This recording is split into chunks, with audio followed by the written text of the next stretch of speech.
வணக்கம் ஃப்ரெண்ட்ஸ். நம்ம இப்போ என்ன பார்க்க போகிறோம்னா, ஒரு சொல் பல பொருள் அப்படிங்கிற கவர்மெண்ட்டோட கீ தான்ப்பா நம்ம பார்க்க போகிறோம்.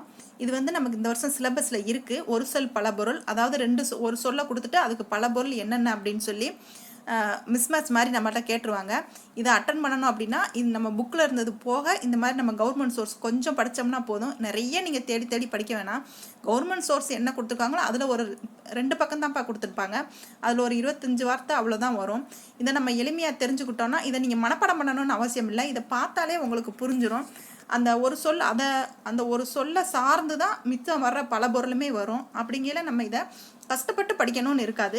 ஜஸ்ட் நம்ம வாசிச்சு விட்டாலும் நம்ம சரியாக போயிடும். அடுத்தடுத்து நம்ம டெஸ்ட் எழுதும்போது நமக்கு அந்த சொல்லுக்கு என்ன மீனிங்கிறது தன்னாலேயே நம்ம மைண்டில் செட் ஆயிடும். நம்ம ஒரு ரீட் பண்ணி விட்டுட்டு நம்ம ஒரு 2-3 டெஸ்ட் அட்டன் பண்ணிட்டோம் அப்படின்னா, அப்போ இதுக்கு அரி அப்படின்னா நமக்கு திருமால் தான் வரும், அரவம் அப்படின்னா நமக்கு பாம்பு வரும் அப்படின்னு சொல்லி நம்ம மைண்டு செட் ஆயிடும். அதனால் ஈஸியாக இந்த சைடு இருந்து வர கொஸ்டினை நம்ம எளிமையாக நம்ம அட்டன் பண்ணிடலாம். இப்போ நம்ம கொடுத்துருக்க நியூ சிலபஸில் இலக்கணத்துக்கு வெயிட்டேஜ் ஏற்றிருக்கிறதுனால நம்ம எதையும் ஸ்கிப் பண்ணாமல் படிக்க வேண்டிய கட்டாயத்தில் இருக்கோம்ப்பா. தமிழ் ஸ்டூடெண்ட்ஸ் இதை ஈஸியாக அட்டன் பண்ணிடுவாங்க. அதே கிராமத்து சைடு இருக்கிறவங்களுக்கும் இந்த சென்டென்ஸ் இந்த வார்த்தை எல்லாமே அவங்களுக்கு தெரியும். அவங்க பேச்சு வழக்கில் இந்த வார்த்தையெல்லாம் பேசுவாங்க, அவங்களும் அட்டன் பண்ணிடுவாங்க. சிட்டி சைடு இருக்கிறவங்க இங்கிலீஷ் மீடியம் படித்த பிள்ளைங்க தான் இதில் கொஞ்சம் பேக்லாக் ஆவீங்க. ஆனால் அவங்களுக்கு கலைச்சொற்கள் கை கொடுக்கும். அப்புறம் தமிழ் மீடியம் ஸ்டூடெண்ட்ஸ் கலைச்சொற்கள் கொஞ்சம் புரியாத மாதிரி இருக்கும். அதனால் ரெண்டுமே ஈக்குவல் பண்ணி 2 பேருக்குமே இந்த வட்டம் கொஞ்சம் காம்படிஷன் இருக்க தான் செய்யுது. 2 பேருமே இங்கிலீஷ் மீடியம் பிள்ளைங்க இந்த ஒரு சொல் பல பொருள் லகர வேறுபாடு அதெல்லாம் கொஞ்சம் அழுத்தம் கொடுத்து படிக்கணும். தமிழ் மீடியம் பிள்ளைங்க அந்த கலைச்சொற்கள் இதெல்லாம் அழுத்தம் கொடுத்து படிக்கணும். அதனால் எல்லாமே இந்த வட்டம் எதையுமே ஸ்கிப் பண்ணிடாமல் கொஞ்சம் தெளிவாக பொறுமையாக படிச்சிருங்கப்பா. ஏன்னா நமக்கு நிறைய டைம் இந்த வட்டம் இருந்திருக்கு. அதை நம்ம நல்லா யூஸ் பண்ணிக்கிட்டோம் அப்படின்னா இந்த வருஷம் கண்டிப்பாக நம்ம எல்லாருமே பாஸ் ஆகி வேலைக்கு போயிடலாம். அதனால் நீங்கள் கவர்மெண்ட் சோர்ஸு அப்படின்னு சொல்லிட்டு அசால்ட்டாக இருந்துடாதீங்க. ஜஸ்ட் ஒர்க்கை நீங்கள் வாசிச்சிருங்க. இந்த பிடிஎஃப் உங்களுக்கு நம்ம டெலகிராமில் கொடுத்துருவோம். நீங்கள் அதை டவுன்லோட் பண்ணி நீங்கள் பிரிண்ட் போட்டு கூட கையில் வச்சுக்கலாம், இல்லை அப்படியே ஃபோனில் வச்சு கூட நீங்கள் படிச்சுக்கலாம். இப்போ வாங்க ஒரு சொல் பல பொருளுக்கு என்னென்ன மீனிங் இருக்குது அப்படின்னு பார்ப்போம். அரி அப்படின்னா என்னன்னு பாருங்கள். திருமால், அறிதல், சிங்கம் அப்படின்னு சொல்கிறாங்க. அரி அப்படின்னா திருமால் நம்ம ஏற்கனவே நம்ம புக்கில் படிச்சிருப்போம். அதுக்கு சிங்கம்னு ஒரு பேரா. இந்த அரினா அதுக்கு அறிதல் அப்படிங்கிற மீனிங் இருக்குது அப்படிங்கிறாங்க. அணி அப்படின்னா அணிகலன், அழகு, உடுத்து. அணி அப்படின்னா ஒரு ட்ரெஸ்ஸை அணி அப்படின்னு சொல்லுவாங்கல்ல, அதுக்கு தான் உடுத்து. அந்த ட்ரெஸ்ஸை உடுத்துனோம்னா நம்ம எப்படி இருப்போம், அழகாக இருக்கமா அப்படின்னு கேட்போமா, அப்படி ஞாபகம் வச்சுக்கோங்க. நெக்ஸ்ட்டு அன்னம் அப்படின்னா ஒரு வகை பறவை, அதாவது அன்னப்பறவை அப்படின்னு சொல்லுவோம்ல அந்த பறவை. அதே மாதிரி சாப்பாட்டை அன்னம் அப்படின்னு தான் கிராமத்து சைடு சொல்லுவாங்க. நெக்ஸ்ட் பாருங்க, அகம் அப்படின்னா நம்ம உள்ளம் தானே, அந்த நாள் மனம் அப்படின்னு குறிக்குது. அந்த மனம் எங்கே இருக்குது, நம்ம உடம்போட உட்பகுதியில் இருக்குங்களா, உட்பகுதி. அப்போ அகம்னா வீடு அப்படின்னு தெரிஞ்சுக்கோங்க. நெக்ஸ்ட் அரவம் பாருங்க. அரவம்னா பாம்பு. இன்னொன்று பாருங்க, ஒளின்னு கொடுத்துருக்காங்க. சில இடங்களில் நீங்கள் பேசும்போதெல்லாம் அந்த இடம் ஆள் அரவமே இல்லாமல் இருக்குது அப்படின்னு சில பேச்சு வழக்கில் பேசுவாங்க பார்த்தீங்களா. அப்போ ஆள் அரவம்னா ஆளும் இருக்காங்க, அரவம் அப்படின்னா அப்போ ஒளி சவுண்டு கூட அந்த இடத்துல இல்லை அப்படிங்கிற மாதிரி அந்த மீனிங் கொடுக்கும். அதை ஞாபகம் வச்சுக்கோங்க. அலைனா கடல் அலை, திரி. அலை அப்படிங்கும்போது நம்ம கடல் அலை ஈஸியாக போட்டுருவோம். அதில் திரிங்கிறத நீங்கள் படிச்சுக்கோங்க. நெக்ஸ்ட்டு அணைனா படுக்கை, தடுத்தல், தழுவு. அணைனா அணைத்தல் அப்படிங்கிறது வரும் இல்லைங்களா, அது. அணைனா படுக்கை அப்படின்னு, அணைனா தடுத்தல், அதாவது அதை தடுத்து நிறுத்துறது, அணைக்கட்டு அப்படி சொல்கிறாங்கல்ல, அந்த மீனிங்கில் ஞாபகம் வச்சுக்கோங்க. அகல் அப்படிங்கன்னா நீங்கு, விளக்கு, ஏற்றும், தானம் அப்படின்னு அர்த்தம். அகல்னா நம்ம அகல் விளக்கு அப்படின்னு சொல்லுவோம். அந்த விளக்கு ஞாபகம் வச்சுக்கோங்க. அப்போ விளக்கை என்ன செய்யணும், ஏற்றணும்ல. அப்போ ஏற்று. அப்போ என்ன, அந்த விளக்கை ஏற்று அப்படின்றத விட அடுத்து நீங்கள் என்ன ஞாபகம் வச்சுக்கிறீங்கன்னா அந்த விளக்கை நீக்கு, அதாவது அந்த விளக்கை அணைக்கிறதுக்கு நீக்கு அப்படின்னு ஞாபகம் வச்சுக்கோங்க. நெக்ஸ்ட்டு அகல்னா தானம் அப்படிங்கிற ஒரு சென்டென்ஸ் இருக்குது. நீங்கள் இது மட்டும்தான் எக்ஸ்ட்ரா படிக்க போகிறீங்க. நெக்ஸ்ட்டு பாருங்கள், அறை அப்படின்னா சொல், அடி, திரை, வீட்டின் பகுதி அப்படிங்கிறாங்க. அறை அப்படின்னா அந்த ரூம் இருக்கும்லப்பா, அதுதான் வீட்டின் பகுதி. அப்புறம் அறை அப்படிங்கிற போது அடி, அந்த வீட்டின் பகுதி எப்படி இருக்கும், 10க்கு 10 அடி, 8க்கு 8 அடி அப்படின்னு சொல்லுவாங்கல்ல, அது மாதிரி அடி. அப்புறம் சொல், அறை அப்படின்னா சொல் அப்படின்னு மீனிங் இருக்குது. திரை அப்படிங்கிற மீனிங் இருக்குன்னு பார்த்துக்கோங்க. அடி அப்படின்னா கீழ்ப்பகுதி, பாதம், அடித்தல். அடினா அடிக்கிறாங்கன்னு சொல்லுவாங்கல்ல, அந்த அடித்தல். கீழ்ப்பகுதி அப்படின்னா அடிப்பகுதி அப்படின்னு சொல்லுவாங்கல்ல, அதை குறிக்குது. பாதம் அப்படின்னா நம்ம பாதம் வந்து எங்கே இருக்குது, கீழே நம்ம உடம்போட அடிப்பகுதியில் தானே இருக்குது. அப்போ அடின்னு ஞாபகம் வச்சுக்கோங்க. நெக்ஸ்ட் ஆற்றல் பாருங்கள், வல்லமை, திறமை. ஆற்றல் அப்படின்னாலே அவன் திறமையாக இருக்கான் அப்படிங்கிறத குறிக்கிறதுக்கு தானே ஆற்றல். அப்போ அந்த திறமை அப்படிங்கிறதுக்கு என்ன சொல்லுவோம், வல்லமை தானே சொல்லுவோம். அதாவது அவன் வல்லவனாக இருக்கான் அப்படின்னு சொல்லுவோம்லப்பா. அப்போ அதுக்கு என்ன ஆற்றல் அப்படிங்கிற மீனிங்கில் வந்துருதா. இப்படி ஒன்னொன்னையும் நம்ம தொடர்பு படுத்தி பார்த்தோம்னாவே நமக்கு எளிமையாக புரியும். ஆரம் அப்படின்னா மாலை, சந்தனம் அப்படின்னு சொல்கிறாங்க. ஆரம் அப்படின்னா அந்த ஆரமாலை போடுறாங்க அப்படின்னு பொம்பளை பிள்ளைங்களுக்கெல்லாம் செயின் போடுவாங்கள்ல, அதை சொல்லுவாங்கள்ல, ஆரம் மாலை போடுறாங்க அப்படின்னு. அந்த மாலை அது வந்து என்ன, சந்தன மாலையும், மாலையில் சந்தன மாலை தான் ரொம்ப சிறந்தது. அப்போ சந்தன மாலைன்னு ஞாபகம் வச்சுக்கோங்க. நெக்ஸ்ட்டு ஆடு பாருங்க. ஆடுங்கிறது ஒரு விலங்கு, ஆட்டுக்குட்டி இருக்குல்லப்பா, அதுதான் ஆடு. நெக்ஸ்ட்டு வந்து டான்ஸ் ஆடுறாங்கல்ல, அந்த ஆடுதல். ஆடி அப்படின்னா கண்ணாடி, தமிழ் மாதம், கூத்தாடி. ஆடி அப்படிங்கும்போது ஆடி மாதம் தமிழில் இருக்குல்ல, அப்போ தமிழ் மாதம். கூத்தாடி அப்படின்னா அந்த டான்ஸ் எல்லாம் ஆடுவாங்கல்ல, அவங்கள வந்து கூத்தாடி அப்படின்னு சொல்லுவாங்க. நெக்ஸ்ட் வந்து கண்ணாடினா அந்த குழியாடி, குவியாடி, அதெல்லாம் ஆடின்னு தானே சொல்கிறாங்க. அது எதில் இருக்குது, கண்ணாடி மாதிரி தானே இருக்குது. அப்போ கண்ணாடின்னு ஞாபகம் வச்சுக்கோங்க. நெக்ஸ்ட் ஆறு. ஆறுனா எண், நதி, வழி. இது நம்ம ஏற்கனவே நம்ம புக் சென்டென்ஸ் தான், இதை படிச்சிருப்பீங்க. நெக்ஸ்ட் பாருங்கள், ஆவி. ஆவினா உயிர், நீராவி, உயிரெழுத்து. ஆவி அப்படிங்கும்போது அது என்ன சொல்லுவோம், நம்ம அந்த பேய், ஆவி அதுகெல்லாம் சொல்லுவோம்ல, அதெல்லாம் என்ன, நம்ம உயிர் போனதுக்கப்புறம் தானே இருக்குது. அப்போ உயிர்னு ஞாபகம் வச்சுக்கோங்க. நீர்லேருந்து தண்ணி கொதிச்சிச்சுன்னா நீர் மேலே ஆவியாக போகும்ல, அதையும் நம்ம ஆவின்னு தானே சொல்கிறோம். அப்போ நீராவி. உயிரெழுத்து அப்படிங்கிறத ஞாபகம் வச்சுக்கோங்க. நம்ம உயிர் போன பிறகு தான் ஆவி இருக்குது அப்படின்னு சொல்கிறாங்கல்ல, அப்போ நம்ம உயிரோட எழுத்தே ஆவி தான் அப்படின்னு ஞாபகம் வச்சுக்கோங்க. நெக்ஸ்ட்டு பாருங்கள், ஆழம். ஆழம்னா ஆலமரம், நஞ்சு, கடல், கலப்பை. ஆழம் அப்படின்னா ஆலமரம்னு ஞாபகம் வச்சுக்கோங்க. நெக்ஸ்ட் வந்து அந்த ஆழகால விஷம் அப்படின்னு சொல்லுவாங்க. இந்த மகாபாரதம், ராமாயணம்னு பார்த்தீங்கன்னா அதில் சொல்லுவாங்கப்பா. அது வந்து நஞ்சு. அந்த ஆழக்கடல் கடைகிறாங்க அப்படின்னு சொல்லுவாங்க. இது வந்து பேச்சு வழக்கில் உள்ள வார்த்தை தான். இது எவ்வளோ பேருக்கு தெரியும்னு தெரியல. இதில் கலப்பை மட்டும்தான் புதுசாக இருக்குது. அப்போ ஆழம்னா கலப்பை அப்படிங்கிறதையும் நீங்கள் தெரிஞ்சு வச்சுக்கோங்க. நெக்ஸ்ட்டு இசை பாருங்கள். இசைனா புகழ், இணங்கு, பண். இசைனா மியூசிக் இல்லைங்களா. மியூசிக் அப்படிங்கிறதுக்கு நமக்கு என்ன வார்த்தை, பண் அப்படின்னு நம்ம புக்கில் படிச்சிருப்போம்ல, அதான் பண். புகழ், இசைக்கு வந்து புகழ், அதை எப்படி ஞாபகம் வச்சுக்கிறோம், மியூசிக்கு எப்படிப்பா ஞாபகம் வச்சுக்கிறது, மியூசிக் கேட்டாங்கன்னா. நெக்ஸ்ட்டு இணங்கு அப்படின்னு ஞாபகம் வச்சுக்கோங்க. நெக்ஸ்ட்டு இதழ் பாருங்கள். இதழ்னா பூவிதழ், உதடு. அந்த பூவோட ஒரு இதழ் இருக்குல்ல, அந்த தாமரை இதழ், ரோஜா இதழ், ரோஜா புக்கெலாம் தனித்தனியாக இதழ் இருக்கும்ல, அதைத்தான் இதழ்னு சொல்கிறாங்க. நம்ம உதடையும் இதழ்னு தான் சொல்லுவாங்க. நெக்ஸ்ட்டு இடி பாருங்கள். இடினா தாக்கு, வானிடி, முழக்கம், உறுதிச்சொல். அதாவது இடி மாதிரி அவன் பேச்சு இருந்துச்சு அப்படிம்பாங்கள்ல, இடி முழக்கம் மாதிரி அவங்க பேச்சு இருந்துச்சுன்னு சொல்லுவாங்கள்ல, அதான் முழக்கம். இடி எங்கேருந்து இடிக்கும், வானத்துலேருந்து தானே இடிக்கும், வானிடி. அந்த இடி முழக்கம் அப்படின்னா அது உறுதியாக, அந்த சொல் வந்து உறுதியாக டப்பு டப்புன்னு கேட்கும்ல, அதனால உறுதிச்சொல். தாக்கு, இடி வந்து நம்மளை தாக்குது அப்படின்னு ஞாபகம் வச்சுக்கோங்க.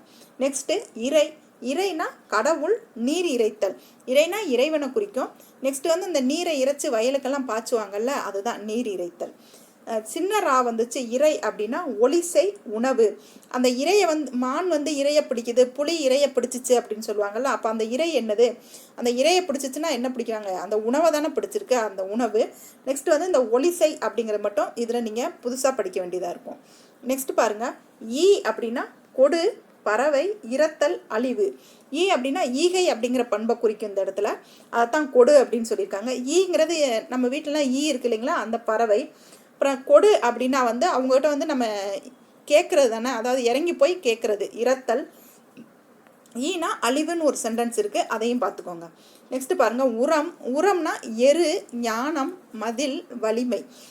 எரு உரம், அதாவது அந்த எருவெட்டி, அந்த சாணம் இதெல்லாம் காய வச்சு உரமாக போடுவாங்கள்ல, எரு உரம், அதனால் எரு உரம். எருனா ஞானம் அப்படிங்கிறது இருக்கான்.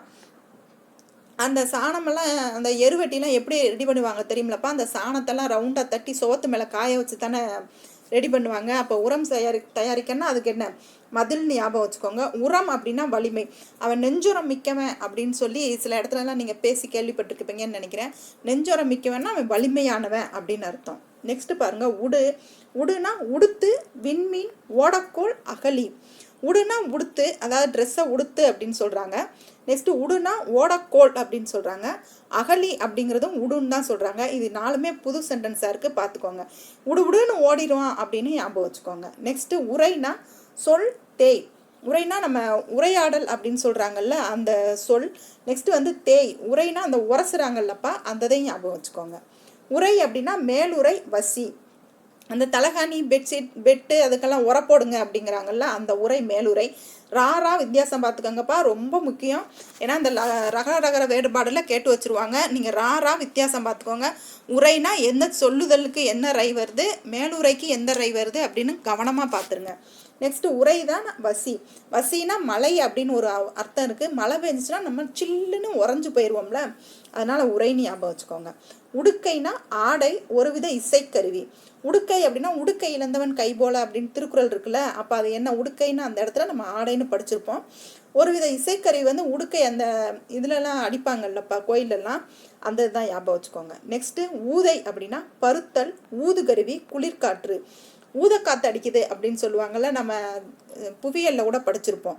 அது குளிர்காற்று. ஊதுகருவி அப்படின்னா ஊதை அப்படிங்கிறது முன்னாடியெல்லாம் பார்த்தீங்கன்னா நம்ம வீட்டில் விறகடுப்பு இருக்கும்போது ஒரு ஊதுகுழல் மாதிரி வச்சு ஊதுவாங்க. ஒரு ரவுண்டாக ஒரு உருளை மாதிரி இருக்கும், அதை வச்சு அந்த விறகு அடுப்பில் வந்து நெருப்பெரியலைன்னா அதை வச்சு ஊதுவாங்கப்பா, அது ஊதுகருவி. ஊதைனா பருத்தல். என்ன இப்படி ஊதி போயிருக்க, பருத்து போயிருக்க அப்படின்னு கேட்பாங்கல்ல, அந்த பருத்தல். நெக்ஸ்ட் பாருங்க எகினம். எகினம் அப்படின்னா அன்னம், நீர்நாய், புளிய மரம். எகினம் அப்படின்னா அன்னப்பறவையும், அன்னம் அப்படிங்கிறத அன்னப்பறவையும் குறிக்குது, நீர்நாயம் குறிக்குது, புளிய மரத்தையும் குறிக்குது. பாருங்க, பறவையும் குறிக்குது, விலங்கையும் குறிக்குது, புளிய மரத்தையும் குறிக்குது. நம்ம எகிரி எங்கிட்டாவது ஓடிடலாம் போல இதை படிக்கிறதுக்கு அப்படின்னு ஞாபகம் வச்சுக்கோங்க. நெக்ஸ்ட் பாருங்க ஏறு. ஏறுனா காளை, ஆண் சிங்கம், மேலே செல். ஏறுனா மேலே ஏறுன்னு சொல்லுவோம்ல, மேலே ஏறுப்பா அப்படின்னு சொல்லுவோம்ல, அந்த ஏறு. ஆண் சிங்கம் அப்படின்னாலும் ஏறா. காளைனா காளையை பூட்டி ஏர் ஓட்டுவாங்கல்ல, அந்த ஏறுன்னு ஞாபகம் வச்சுக்கோங்க. ஏனம்னா பாத்திரம், பன்றி. சில ஊர் பக்கம்லாம் பார்த்தீங்கன்னா என்ன பண்ணுறேன் அப்படின்னு கேட்டால் ஏனங்கழுவுறேன் அப்படின்னு சொல்லுவாங்க. அந்த ஏனத்துக்கு பேர் பாத்திரம். ஏனம்னா பன்றி அப்படின்னு படிச்சுக்கோங்க. நெக்ஸ்ட்டு ஏற்றம். ஏற்றம்னா நீர் இறைக்கும் கருவி, உயர்வு. ஏற்றம்னா எவ்வளோ ஏற்றம் பாருங்க, அப்படி அவனுக்கு எவ்வளோ ஏற்றம், அதாவது ஏறு வரிசை அப்படி சொல்லுவாங்களப்பா, அதனால உயர்வு. நீர் இறைக்கும் கருவிங்கிறது இந்த ரவுண்டாக சக்கரை மாதிரி இருக்கும் பார்த்தீங்களா, அந்த இதில் வந்து நீர் இறைக்கும், அதை வந்து ஏற்றம் தான் சொல்லுவாங்க.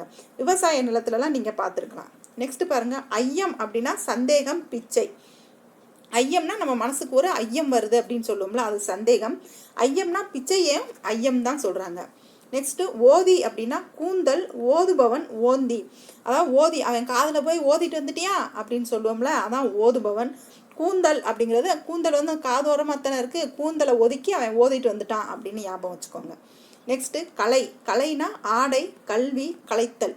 கலைனா இந்த கலைத்தல் வருதுல, அதாவது ட்ரெஸ் எல்லாம் கலைக்கிறாங்கல்ல, அந்த கலைத்தல். எதை கலைக்கிறாங்க, ட்ரெஸ்ஸை கலைக்கிறாங்க. ஆடை என்னது அந்த கலைனா அந்த ஓவியக்கலை, பேச்சுக்கலை அந்த மாதிரி இருக்கு இல்லைங்களா, அப்போ அதெல்லாம் எதோட சார்ந்து வரும், கல்வியைத்தானே சார்ந்து வரும், அப்போ கல்வின்னு ஞாபகம் வச்சுக்கோங்க. நெக்ஸ்ட்டு பாருங்கள், இந்த கலைக்கு கலைத்தல் வேறப்பா, இந்த கலை தான் நீக்குதல். இந்த பள்ளிக்கூடத்துக்கு வர்ற அந்த லா வர்றதான்ப்பா நீக்குதல், கரெக்டு. இது ஞாபகம் வச்சுக்கணுங்கிறதுக்காண்டி இதை இப்படி அந்த லாவுக்கு லா சம்மந்தமாக ஞாபகம் வச்சுக்கோங்க. இந்த ஸ்கூலுக்கு வர்ற லா வந்தால் தான் கலைத்தல், நீக்குதல் அப்படிங்கிறது கரெக்டான மீனிங்கு. பயிருக்கு கேடான புல். அந்த பயிருக்கு இடையிலலாம் களை வளருது அப்படின்னு சொல்லுவாங்கள்ல, களைச்செடி வளருது, அதை நீக்கணும்னு சொல்லுவாங்கள்ல, அதான். கடி அப்படின்னா இது நம்ம உரிச்சொல்லே படிச்சிருப்போம், காவல் அப்படின்னு. கடிநகர் அப்படின்னா காவல் மிக்க நகர்னு படிச்சிருக்கோம் இல்லைங்களா, அது. காப்பு, கூர்மை, விரைவு. அதாவது கடி அப்படின்னா யாராவது கடிச்சு வச்சுட்டானா நான் வேகமாக ஓடி போயிடுவேன், அவனுக்கு வந்து கூர்மையான பல்லு இருந்துச்சு, காப்பாற்றுங்க அப்படின்னு ஞாபகம் வச்சுக்கோங்க. நெக்ஸ்ட்டு பாருங்கள் களை அப்படின்னா இந்த சிறப்பிலை வந்துச்சுன்னா மூங்கில், கரும்பு. அதாவது கரும்பு களை அப்படின்னு சொல்கிறோம்ல, அந்த களையத்தான் கிளை அப்படின்னு நம்ம சொல்கிறோம். மூங்கில் அப்படிங்கிறது களை அப்படின்னு நம்ம 10th புக்லேயே படிச்சிருப்போம். நெக்ஸ்ட்டு களி பாருங்கள், பாவகை, சனி, துன்பம், வறுமை. களி அப்படிங்கிறது நமக்கு அந்த களிப்பா இருக்கு இல்லைங்களா, அதனால பாவகை. சனி. நெக்ஸ்ட் வந்து அந்த களினா துன்பம், வறுமை. துன்பம், வறுமை ரெண்டுமே சேர்த்து படிச்சிருங்க. கறி அப்படின்னா யானை, சாட்சி, அடுப்புக்கறி. அடுப்பில் கங்கெல்லாம் இருந்து அது அந்த அணைச்சிட்டோம் அப்படின்னா அது அடுப்பு கறியை சொல்கிறோம்ல, அது அந்த கறி. கறினா நம்ம யானையும் சொல்லுவோம். இந்த இடத்துல வந்து சாட்சி அப்படிங்கிறதையும் கறின்னு சொல்லியிருக்காங்க. நெக்ஸ்ட்டு கல். பாறைக்கல், படி, தோண்டு. கல் அப்படின்னா அந்த கல் வெளியே நமக்கு தெருவிலலாம் இருக்கு இல்லைங்களா கல். அதே மாதிரி பாறாங்கல் என்ன சொல்லுவோம், பாறைக்கல்னு சொல்லுவோம். கல்னா படிக்கிறத சொல்லுவோம்ல, கல்வி பயிர்தல் அப்படின்னு சொல்லுவோம்ல, அந்த கல். நெக்ஸ்ட்டு தோண்டு அப்படின்னு அர்த்தம். தோண்டுனாலும் அதை கல் அப்படின்னு தான் சொல்கிறாங்க. நெக்ஸ்ட்டு கவி பாருங்க. கவிஞர், பாடல், குரங்கு. கவினா குரங்கு அப்படிங்கிற மீனிங்லேயும் இருக்குப்பா. கவிஞர் அப்படின்னு சொல்லுவாங்க. கவிதை அப்படின்ற மீனிங்கில் வர்றதுனால அது பாடல் அப்படின்னு வரும். கம்பம் அப்படின்னா தூண், நடுக்கம். சில இடத்துலாம் சொல்லுவாங்களா அந்த நடுக்கல் நடுங்கப்பா அப்படின்னு, நடு கம்பம் நடுங்க அப்படின்னு சொல்லுவாங்களா, நடுக்கம்பம் அப்படிம்பாங்க. போஸ்ட் மரம்லாம் தெருவில் ஊனிருப்பாங்கல்லப்பா, டிரான்ஸ்பாரம் போஸ்ட் மரம் அதெல்லாம் ஊனிருப்பாங்களா, அதெல்லாம் நடுக்கம்பம் அப்படின்னு சொல்லுவாங்க. அது எப்படி இருக்குது, தூண் மாதிரி தானே இருக்குது. நெக்ஸ்ட் பாருங்க, கப்பல், களம், நாவாய். இது நம்ம ஏற்கனவே படித்தது தான். கா அப்படின்னா காப்பாற்று, சோலை, காவடி, பூப்பெட்டி. அதாவது கா அப்படின்னா காவடி அப்படின்னு ஞாபகம் வச்சுக்கோங்க. அந்த காவடியில் பூப்பெட்டி வச்சு தானே தூக்குவாங்க. அது சோலையில் இருக்க பூவை அந்த பெட்டியில் வச்சு தூக்குனாங்கன்னு ஞாபகம் வச்சுக்கோங்க. காவடி நம்மளை எப்பயுமே காவடி எடுத்தோம்னா நம்மளை காப்பாற்றும்னு ஞாபகம் வச்சுக்கோங்க. நெக்ஸ்ட் பாருங்க, காயம் அப்படின்னா பெருங்காயம், புண், உடல், நிலைப்பேறு. காயம் அப்படின்னா பெருங்காயம் அதிலே வருது. நமக்கு இருக்கிற புண்ணு ஏதாவது ஏற்படுச்சுன்னா என்னடா அப்படின்னு காயம், என்னடா மேலே காயம் அப்படின்னு கேட்பாங்கல்ல, அந்த புண் அது எங்கே, நம்ம உடம்புல தானே வரும். அதே மாதிரி நிலைப்பேறு அப்படிங்கிறத சேர்த்து ஞாபகம் வச்சுக்கோங்க. கார் அப்படின்னா கருமை, மேகம். கார் மேகம் அப்படின்னு சொல்லுவாங்கல்ல, அந்த மேகம் இப்படி கார் மேகம்னா அது கருப்பாக தானே இருக்கும். அந்த மாதிரி படிச்சிருங்க. கிளை அப்படின்னா மரக்கிளை, உறவு. கிளைஞர் அப்படின்னா நம்ம உறவினர்னு படிச்சிருப்போம் இல்லைங்களா, அதில் இருக்க உறவு. கிளை அப்படின்னா மரக்கிளை, மரத்தோட கிளையும் நம்ம படிச்சிருப்போம் இல்லைங்களா, அதுதான். குடினா குடித்தல், குடும்பம், குடிப்பழக்கம். நம்ம குடும்பத்தை குடின்னு தான் சொல்லுவாங்க. குடிப்பிறப்பு அப்படின்னு சொல்கிறாங்களா, அந்த குடும்பத்தில் பிறந்திருக்கான். அப்புறம் தண்ணீர் குடி அப்படின்னு சொல்கிறோம்ல. நெக்ஸ்ட் இந்த குடிப்பழக்கம், அதையும் குடின்னு தான் சொல்கிறாங்க. குளவினா குழந்தை, சேய், குளவிக்கல். குழந்தையும் குளவின்னு தான் சொல்லுவாங்க. அந்த குழந்தை யார், ஒரு சேய் தானே. குளவிக்கல் அப்படிங்கிறது நம்ம ஊர் பக்கம்லாம் பார்த்தீங்கன்னா அந்த குளவிக்கல் அப்படின்னு சொல்லுவாங்க. ஆட்டோரல் இருக்குல்லப்பா, அதை குளவிக்கல் அப்படின்னு தான் சொல்லுவாங்க. நெக்ஸ்ட் பாருங்க, குடை அப்படின்னா கைக்குடை, தோண்டு. கொடை மழை பெய்யல கொடை பிடிக்கிறோம், கொடை கையில் கொண்டு போகிறீங்களா, அதை கைக்குடைன்னு தான் சொல்லுவாங்க. குடை அப்படின்னா எனத்தை எப்போ பாரு குடஞ்சிக்கிட்டே இருக்க அப்படின்னு கேட்பாங்கல்ல, அந்த தோண்டு. நெக்ஸ்ட் பாருங்க, கூடு. கூடுனா சேர், உடம்பு, பறவை கூடு. கூடு அப்படிங்கும்போது எல்லாரும் ஒன்று சேர்ந்து கூடி இருக்காங்க அந்த இடத்துல அப்படின்னு சொல்லுவாங்கல்ல, அது சேர். உடம்பு அப்படிங்கிறது இந்த உடம்பு நமக்கு ஒரு கூடு மாதிரி தானே, நம்ம ஆன்மா உள்ளே இருக்கிற கூடு தானே, அந்த மாதிரி ஞாபகம் வச்சுக்கோங்க. பறவை என்ன செய்யும், கூடு கட்டும் இல்லைங்களா, அந்த பறவைக்குரிய கூடு இருக்கு இல்லைங்களா, அது கூடு. நெக்ஸ்ட்டு கோள்னா கிரகம், புறங்கூறுதல். அந்த சூரியன், அந்த புதன், செவ்வாய் இதெல்லாம் இருக்குல்லப்பா, அந்த கோள் தான், அதை கிரகம்னு சொல்லுவோம். புறங்கூறுதல் அப்படின்னா அவன் பார்த்தீங்கன்னா போய் கோல் மூட்டிட்டு வந்துட்டான் அப்படின்னு சொல்லுவாங்கல்ல. அப்போ கோல் மூட்டிட்டு வந்துட்டான்னா என்னது, போய் புறம் கூறிட்டு வந்துட்டான் அப்படின்னு ஞாபகம் வச்சுக்கோங்க. நெக்ஸ்ட் பாருங்க, சங்கம். சங்கம்னா சங்கு, கூட்டம். சங்கம் அப்படின்னா சங்கு அப்படின்னு ஞாபகம் வச்சுக்கோங்க. நெக்ஸ்ட் இந்த கூட்டம்னா நம்ம சங்கத்தை கலைங்கடா உடனே அப்படின்னு சொல்லுவாங்கல்ல பேச்சு வழக்கில், அப்போ அது என்னது, கூட்டத்தை கலைங்க அப்படின்னு அர்த்தம். அப்போ கூட்டம்னு ஞாபகம் வச்சுக்கோங்க. சுரம் அப்படின்னா வலி, வெப்பம். இந்த சுரம்ங்கிறது நம்ம பாலை நிலத்தில் படிச்சிருப்போம் இல்லைங்களா, அந்த பாலை நமக்கு எப்போ இருக்கும், வெப்பமாக தானே இருக்கும், அந்த வெப்பம் அப்படின்னு ஞாபகம் வச்சுக்கோங்க. நெக்ஸ்ட் சேனை அப்படின்னா படை, தானை, கிழங்கு. சேனைக்கிழங்கு அப்படின்னு சொல்லுவாங்கல்லப்பா, அதுதான். அப்புறம் சேனை படை அப்படின்னு சொல்லுவாங்கல்ல, சேனைப்படை அப்படின்னு சொல்லுவாங்க. அது தானைனா நம்ம ஹிஸ்ட்ரியில் படிச்சிருப்போம், படைத்தலைவனை தானைத்தலைவன் அப்படின்னு சொல்லுவாங்க. அப்போ இது எளிமையாக தான் இருக்கும். நெக்ஸ்ட் பாருங்கள், சோழன், கிள்ளி, வளவன், அபயன். நம்ம கிள்ளி, வளவன் இதெல்லாம் நம்ம சோழன் அரசர்கள்லாம் நம்ம படிச்சிருப்போம் இல்லைங்களா, அதோட சேர்ந்து அபயன் அப்படிங்கிறத ஞாபகம் வச்சுக்கோங்க. தாமரைனா பூ, தாவுகின்ற மான். தாமரை பூ இருக்கு இல்லைங்களா, அந்த பூ. மறை அப்படின்னா மான், அப்போ இது தா ப்ளஸ் மறை அப்படின்னு பிரியும், அதனால தாவுகின்ற மான் அப்படின்னு சொல்லி வரும். நெக்ஸ்ட் பாருங்க, தாள் அப்படின்னா பாதம், முயற்சி, காகிதம். தாள் அப்படின்னா நம்ம இது மேக்ஸு சம் இதெல்லாம் போட்டு பார்க்கணும் இல்லைங்களா, எழுதுறதுக்கெலாம் யூஸ் பண்ணுறோம்ல, அந்த காகிதம். தாள் அப்படின்னா முயற்சித்தாள், முயற்சி பண்ணி எதனாலும் அப்படின்னு சொல்லுவாங்கள்ல, அந்த இது. நெக்ஸ்ட் பாருங்க, திரை அப்படின்னா அலை, வெற்றிலை. இது திரை அப்படிங்கிறது ரொம்ப வித்தியாசமாக இருக்குது, அதை பார்த்துக்கோங்க. அலை அப்படின்னாலும் திரை தானாம்மா, வெற்றிலைனாலும் திரை தான் அப்படிங்கிறாங்க. நெக்ஸ்ட்டு திங்கள் அப்படின்னா மாதம், நிலவு. திங்கள் மாதம், அதாவது ஒரு மாதமும் அப்படின்னு இதை நம்ம புக்லேயே படிச்சிருப்போம். நிலவுங்கிறதும் திங்கள் தான். திரு அப்படின்னா உயர்ந்த அழகு, செல்வம். அதாவது உயர்ந்த அழகு, அதாவது அவங்க திருமேனி பாருங்க எவ்வளோ அழகா இருக்கு அப்படின்னு சொல்லுவாங்கல்ல, அந்த உயர்ந்த அழகு. அதாவது ஒரு உயர்வா சொல்றதுக்கு திரு சொல்லுவாங்க, செல்வத்துக்கும் திரு தான் சொல்லுவாங்க. நெக்ஸ்ட் பாருங்க, துணி, துணினா துண்டு செய் ஆடு ஆடை அப்படின்னு அர்த்தம். துணினா நம்ம ட்ரெஸ்ஸை வந்து நம்ம துணின்னு சொல்கிறோம்ல அது. துண்டு செய் அப்படிங்கிறது வந்து அதை துணிஞ்சு அதை செய்ய அப்படின்னு சொல்லுவாங்கள்ல, அந்த இடத்துல அந்த மீனிங்கில் தான் இது குறிக்குது. நெக்ஸ்ட் பாருங்கள், திரி அப்படின்னா அலை விளக்கு திரி. திரி அப்படின்னா நம்ம விளக்குக்கெல்லாம் திரி வச்சு விளக்கேற்றுறோம்லப்பா, அந்த விளக்கு திரி, அதோட அலை சேர்த்து ஞாபகம் வச்சுக்கோங்க. நெக்ஸ்ட் தைனா தைத்தல் மாதம், தை மாதம் இருக்கீங்களா அந்த தை மாதம். அப்புறம் துணியெல்லாம் தைக்கிறாங்கல்ல அந்த தைத்தல். தையல் அப்படின்னா பெண் தைத்தல். தையல் அப்படின்னா பெண்ணையும் குறிக்குது. இது கொஞ்சம் வித்தியாசமாக இருக்குது, பார்த்துக்கோங்க. வித்தியாசமாக இருக்கிறதெல்லாம் கொஞ்சம் கவனம் கொடுத்து படிச்சிருங்க. நெக்ஸ்ட் நகை பாருங்கள், சிரிப்பு அணிகலன், அதாவது புன்னகை அப்படின்னு சொல்லுவாங்கள்ல அந்த நகை. அணிகலன் அப்படிங்கிறது நம்ம பெண்கள்லாம் அணிஞ்சுக்கிடுவாங்கள்ல அந்த அணிகலன். நான் அப்படின்னா கயிறு, வெட்கம், வட்டத்தின் நடுவில் வரையும் நான். நான் அப்படின்னா மூக்கணாங்கயிறு அப்படின்னு சொல்லுவாங்க, மூக்கணான் கயிறு தான் அது, அதை கயிறுன்னு சொல்லுவாங்க. நாணம் உள்ள பெண் அப்படின்னு சொல்லுவாங்களப்பா, வெட்கம். வட்டத்தின் நடுவே வரைகிறது வந்து ஒரு வட்டத்தை வச்சு அதை நடுவே வரைவாங்கல்ல, அதையும் நான் தான் சொல்லுவாங்க. நெக்ஸ்ட்டு நாடு அப்படின்னா விரும்பி, தேசம், அதை நாடி போகிறாங்க அப்படின்னு சொல்லுவாங்கள்ல, அதை விரும்பி போகிறாங்க. நெக்ஸ்ட்டு நாடுனா நம்ம தேசம் அப்படிங்கிறது எல்லாத்துக்கும் தெரியும். நெக்ஸ்ட் பாருங்க, நாகம் அப்படின்னா பாம்பு, துத்தநாகம். துத்தநாகம் நம்ம சயின்ஸில் படிச்சிருப்போம் இல்லைங்களா, அது நாகம் வரதுனால ஞாபகம் வச்சுக்கோங்க. நாகப்பாம்புங்கிறது எல்லாத்துக்குமே தெரியும். நெக்ஸ்ட்டு படி அப்படின்னா வாசி, படிக்கட்டு, அளக்கும் கருவி. படினா படித்தல், அப்போ அந்த படித்தலுக்கு இன்னொரு பேர் என்ன, வாசிக்கிறது தானே வாசி. படிக்கட்டு நம்ம மாடி படிக்கட்டு இருக்கு இல்லைங்களா அந்த படிக்கட்டு. அளக்கும் கருவி அப்படின்னா அரைப்படி, காப்படி அப்படின்லாம் இருக்கும்ல அந்த படி தான் அளக்கும் கருவி. நெக்ஸ்ட் பள்ளி பாருங்க, கல்விக்கூடம், படுக்கை, தொழுமிடம். பள்ளி அப்படிங்கிறது கல்விக்கூடம்னு சொல்லுவாங்க. அந்த காலத்தில் சமணர்கள்லாம் அங்கேயே ஸ்கூல் சொல்லி கொடுத்துட்டு அங்கேயே படுத்து இருந்திருப்பாங்களா, அதனால படுக்கைன்னு சொல்கிறாங்க. தொழுமிடம் அப்படின்னா அந்த பள்ளிக்கூடத்தை நம்ம தொழுமிடம் மாதிரி வச்சுக்கணும்னு ஞாபகம் வச்சுக்கோங்க. நெக்ஸ்ட் பனி பாருங்க, பணிவு அணிகலன். இந்த 3 சொல்லி நீ வந்தால் பணிதல் அப்படின்னு அர்த்தம்ப்பா. பணிவு அப்படின்னு சொல்லுவாங்கள்ல பணிதல். அப்புறம் அணிகலன், பனினா அணிகலன்னு வருது. 2 சொல்லி நீ வந்தாதான்ப்பா அந்த பனி வரும். பனி பெய்யுது இல்லைங்களா அந்த பனி. 3 சொல்லி நான் வந்துச்சுன்னா பனி, வேலை அந்த மாதிரி வந்துடும். நெக்ஸ்ட் பார் பாருங்க, உலகம், கான். பார்னா நம்ம பார்க்கறது, காணுதல். நெக்ஸ்ட் பார் அப்படின்னா உலகம்.